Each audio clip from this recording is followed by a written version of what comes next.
It has been said openly and largely that oil reserve has been found in Burkina Faso and it was discovered by the Russian government. But how can that be? It is just like the myth in the earlier days that said the Europeans found or discovered River Niger in Nigeria. Like this is a myth because this riverine area is a place where people live. A lot of economic activity has been taking place there. A lot of exchange has been carried out there. A lot of things has been carried out there. And all of a sudden you came from nowhere and began to claim that you discovered it. Like how? So this is trying to give me a similar picture to what is happening in Burkina Faso. Though the oil has been there, the oil has been there for quite a long time.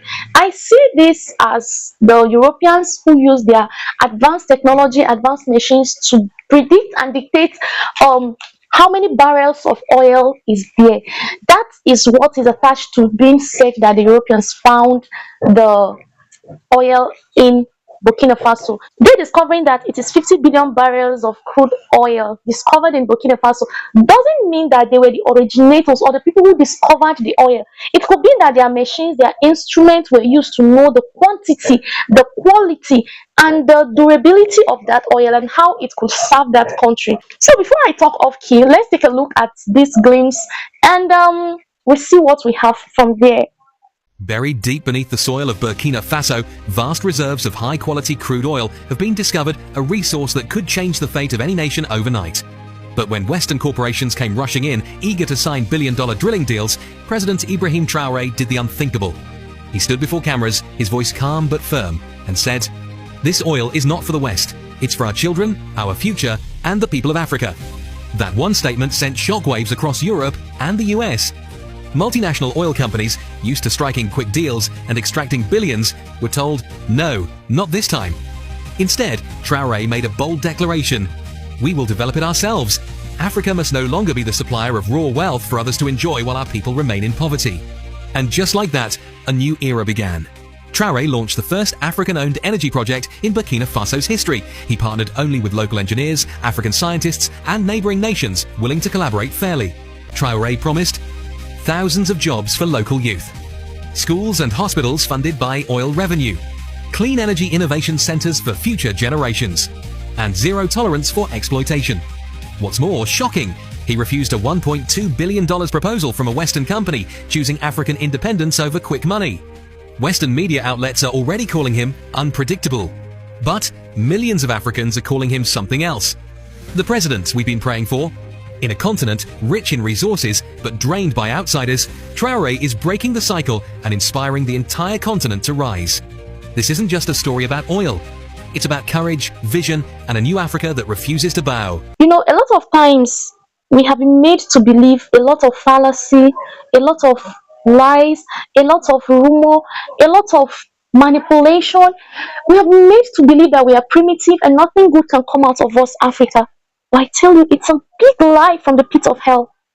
How come we are made to believe that particular countries have specific natural resources only, and then we are not in charge of excavating this, and we are not in charge of doing anything that would enable this white pay ransom or pay tax to the state to benefit those communities where those natural resources have been excavated from? How is it that as poor as Africa is, we are the underworld, yet we're needed for the building of almost all European states? They started enslaving the Red Indies and discovered that they got tired, they break down at every given slight opportunity, their strengths don't carry them to sustain, they are not durable. And once they discovered the durability, the strength, and the patience that Africans had, they switched immediately. Should we talk about how slaves were used to develop Europe? How slaves were used to develop America and many other countries? All were taken from Africa. Now, prior to the period of the slave trade, it began with natural resources, spices, in exchange for things like mirror, things that are of worthless value. And now, up till date, they predict for us, they dictate for us. We are aware that these natural resources can enrich us and liberate us from poverty as a country. Yet, we don't have the liberty to excavate these items ourselves, to trade them ourselves, and to even process them. Like, why can't a gold processing company be established in a particular country in Africa where gold is being discovered? Why must we always export all our golds, and then when it's refined, it's being retransported back to us in Africa and we are made to buy it in a higher price? Why do we have to follow all of these dubious ways? And you fold your arms to think these people are here for our interests? Of course not. Any European country coming to any black country, it is with an interest. If there is nothing to interest them, if there is nothing that would benefit them, believe you me, they won't last long in your country. They won't even be in your country. What are they looking for? It's just like they give you a pen and take a bag. You know that that bag will do what a pen cannot do. As powerful as a pen is, but that bag has more value. And yet our leaders are so blindfolded. We are being deceived that in the whole of the country you just have three mineral resources and you fold your arms and allow it happen. Oh, come on. Burkina Faso is waking up. The fact that Ibrahim Traore is breaking alliance with France and many others, why do they still have interest in this Burkina Faso? That means they are deeply aware that crude oil is in Burkina Faso. Yet they kept hiding it. Yet they didn't let it known. They wanted to keep exploiting until it gets to a time where they will take fully charge and not answerable to anyone in the country, and then they exploit what they want to exploit out of the country. They don't have a mineral resources as that, but yet they have the largest storage of it. Yet the gold producing countries don't have even a quarter, a penny, not to even talk more of a quarter. I just trust and hope our leaders' eyes is beginning to open and they begin to refuse to become puppets in the hands of these people. Macron and many others Western leaders have been hiding this. They knew about the oil discovery in Burkina Faso, yet they kept it under the carpet.